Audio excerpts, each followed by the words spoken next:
A new client, when asked why they had come to us, related the following story about their parents' experience. The parents had owned a very successful pharmacy, which they had sold for a significant amount and retired in their early 60s. They're now in their late 70s. During their retirement, they had a very enjoyable lifestyle. The problem is they didn't understand the subtleties of how to live off their capital, and now they find themselves almost out of money. At this age, they're out of options and faced with the unhappy prospect of having to cut back significantly. Our client wanted to make sure this didn't happen to them, and this webinar is to help you make sure it doesn't happen to you. This webinar series is brought to you by the York South Simcoe Training and Adjustment Board. The board is a non-profit entity funded by Employment Ontario with a mandate to help maintain and facilitate the growth of the local labor market in York Region and South Simcoe. Close to a year ago, the board approached us after reading our book, The Canadian Business Owner's Guide to Financial Independence, because they share a lot of the same concerns we raise in the book. The baby boomer entrepreneur is retiring, and in our experience, most of them have not proactively planned their succession. What this means, in our view, is that there are hundreds of thousands of jobs at risk in York Region. Proactively planning this stage will not only improve your financial well-being, but will also improve the financial security of your employees. This series of webinars will focus on a team approach to planning your transition, covering such areas as determining the worth of your business, steps for moving from business ownership from you to the next business owner, and some of the implications and strategies for transitioning the ownership. The 4 webinars on the website will exemplify the team approach. They are financial planning, or the integration of business and personal retirement planning, business valuation, determining the worth of your business, business coaching, which is moving the business from the present owner, you, to the new owner, and some legal and tax strategies for transitioning out of ownership. This webinar will focus on financial planning, again, retirement planning for integrating the business and personal aspects of your financial affairs. My name is Mark McNulty, and I'm pleased to introduce my father and my partner, Barry McNulty. We've been writing articles, we've written hundreds on succession planning and transition planning for business owners in Canada. We've also co-authored the book, The Canadian Business Owner's Guide to Financial Independence. What do we mean by transition? We say transition is the point at which the business owner is no longer running the business on a day-to-day basis. Instead, he or she has transitioned into retirement or semi-retirement, from an active role to a diminished role or no role at all. When you get older, the prospect of transition from an active business ownership to retirement becomes greater. It's more imminent. Of course, that's only natural. For almost 30 years, we have worked with independent professionals and small business owners, helping them to manage their finances. The demand for our services, therefore, more and more became focused on helping them navigate this inevitable aspect of life. That's because pretty well everyone's experience, education, and training focuses on building the business. But there's little that prepares one for how best to get out of business and retire to a lifestyle that you and your significant other, if you have one, will be happy with. While there's a lot written about retirement, most of the material is directed towards the largest segment of the population. Those people who are employees, who perhaps have a pension plan or other forms of deferred compensation. We didn't make it easy on ourselves when we decided to become business owners. If you think about your employed counterpart working for a big corporation, they're probably going to attend a retirement dinner, be given a gold watch, a handshake, and say, here's your great pension. You have much more responsibility in planning for your retirement succession than the average employed person does. For one thing, you have a business to manage. You have a business to actually work in, which, if you're like most of our clients, that takes up most of your time. In addition to that, you have a business to prepare for sale. As a matter of fact, you have a business that you have to sell. In our experience, you have more complicated cash flow and tax planning needs, and as I said, there are no systems for deferred consumption like a pension plan. I guess my point is, when it comes to succession and retirement planning, there is a lot more responsibility for the business owner. Tax strategies will influence your decisions. In my experience, tax strategies should be viewed not only from the perspective of reducing the tax liability on the sale, but also with their long-term impact in mind. Depending on your situation, everyone's different, this may place a greater emphasis on strategies that facilitate income splitting, for example, or that help to build pools of tax-paid capital, which can be useful in managing your retirement so that cash flow is high while tax liability is minimized. There is another great benefit to be realized in creating a sound transition plan. It gives you a benchmark which will help you determine when you are off plan and when you can make timely adjustments. Choosing to establish a sound transition plan should improve your chances of success. In our book, The Canadian Business Owner's Guide to Financial Independence, we use an analogy of taking a road trip. Fundamentally, if you're going on a long trip to a destination you haven't been to before, chances are you will get there a lot faster and more efficiently if you have a map. A transition plan is a map that can be used to guide you in the most efficient, cost-effective, and profitable way toward your transition and beyond into retirement. It also gives you control over the process. I had a very good client, a man who in fact become a friend over the years, who was a good case in point. I say had, by the way, because unfortunately he passed recently.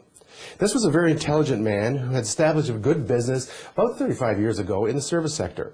Over the years, a couple of key employees had bought in, and the long-term plan was that he would eventually sell the balance of the business to them or perhaps another employee. Unfortunately, this plan was never implemented.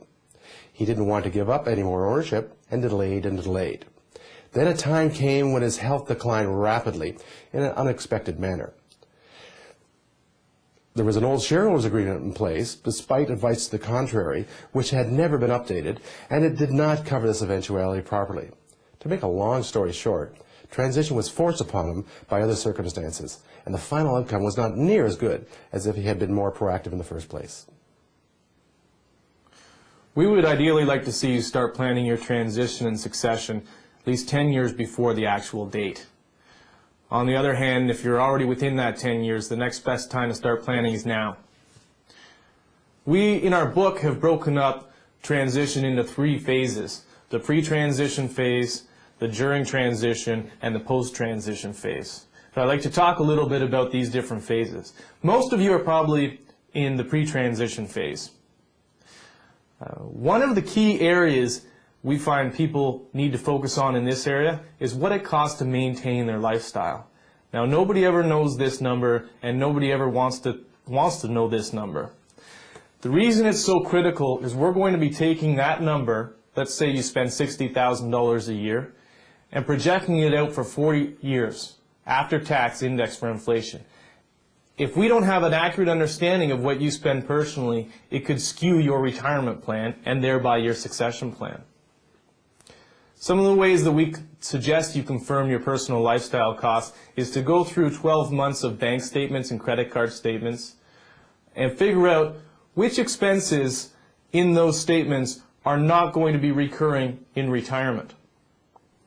Once again, what we're trying to identify here are actual costs after tax that are going to be recurring in retirement, because we're going to be using this number to project over the next 40 years. It is also in this pre-transition phase that we suggest that you get an idea of how much your business is worth right now. When you have that information, you may then want to consider strategies to increase the value of your business upon transition. Depending on your circumstances, you may find you need to establish a savings program to build your retirement assets prior to transition. The earlier you can determine whether or not this is necessary and the amounts involved, the better. There are a lot of options when it comes to doing a transition, and the time to explore them fully is in the pre-transition stage of the process. While everyone is different, there's one constant that should apply to any transition decision. You need good information to make good decisions. Alternatives for your transition can range from something very simple to something very complex like investment banking arrangements to go public. So you will need to consider what's going to be right in your unique circumstance. Once again, experience tells us the more time you have to prepare, the happier you and all stakeholders will be with the outcome.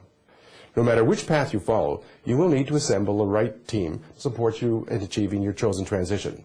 Typically, your team would include a lawyer and an accountant. You will also need a business valuator.